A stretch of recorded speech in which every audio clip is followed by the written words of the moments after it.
Vezinhlanhla Simelane is the president of the South African Students' Congress. Vezinhlanhla, good afternoon to you and thank you for your time. So the South African Union of Students says that students that essentially defrauded NSFAS, received this money illegally when they didn't qualify for it, should be punished. Do you agree with that? I mean, are the students wrong to accept or take this money? Is NSFAS wrong to have paid them? Greetings to you and greetings to our viewers at home. I think even before we even go to the question of punishment, I think what we need to acknowledge is that these students who were able to get funding from NSFAS who are not qualifying based on the threshold. I think what you need to look at is the situation that led to them even to decide to do that. You know, in this country, we know that there's a question of a missing link. And I want to believe, and I'm sure that people who were able to get funding illegally are those ones who are found in the missing list. We've always said that there must be a permanent solution in terms of how can we address the question of a missing link. And in our view, we do believe that those students who were able to do that, they were forced by material conditions at that time. There was a loophole from the system and they were able to take advantage of that system. So in our view, we do believe that it's an indication that at some point our government must be able to take a permanent decision in terms of how can you address the question of a missing link. Sasco has always been raising the question of increasing the threshold of NSFAS from what it is now to be 600,000, so that at the end of the day we are able to address such challenges we are facing today. On the question that you have asked, I don't know if I should give that background first, but on the question that you've asked, our view is that these students who benefited unduly, there must be a way how best they can repay that kind of a situation. But one thing that we are not going to agree about is the criminal offense that will be against them. No one must be charged, because we do understand that the reason why at some point they decided to take advantage of a loophole that was there from NSFAS side. So there are many things here. I mean, I think you're right to a large extent. There'll be many cases where you'll have a student absolutely desperate to get into higher education, qualifies to get into higher education, just can't get the money.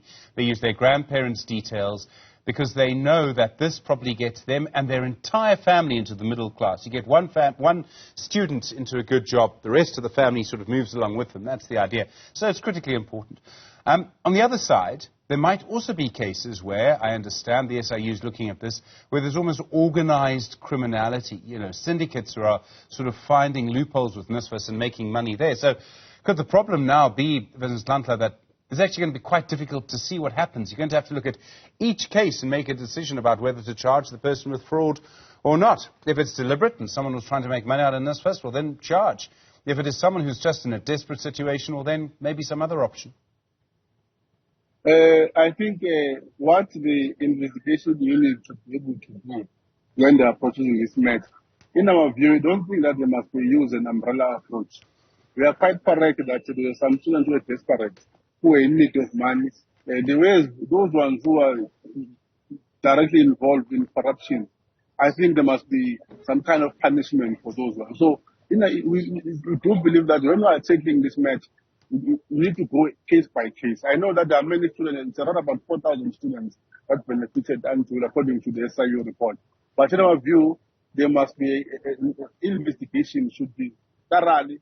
You don't have to decide that this is the amount that was spent, these are the numbers of students who benefit, and then you take that approach as if everyone in that issue can be punished. You know, where there is a corruption, deliberate corruption. At some point, even some universities are involved in this thing. So, in our view, we do believe that SIU need to thoroughly investigate the situation. Because at the end of the day, not everyone is punished that is not supposed to be punished. For instance, you know, you will find a situation that my father or my mother is a teacher. In terms of NSFAS requirements, a teacher cannot be, a child of a teacher cannot be able to qualify for NSFAS because of the amount that her or his parent is earning. But you find that these students, they are not only, I'm not the only one who's studying to the university. You find that we are three from the family. The same parent is the one that must be able to take care of our family. So in such cases, it's something that even the investigation process, those people who are found in that situation cannot be punished in our view.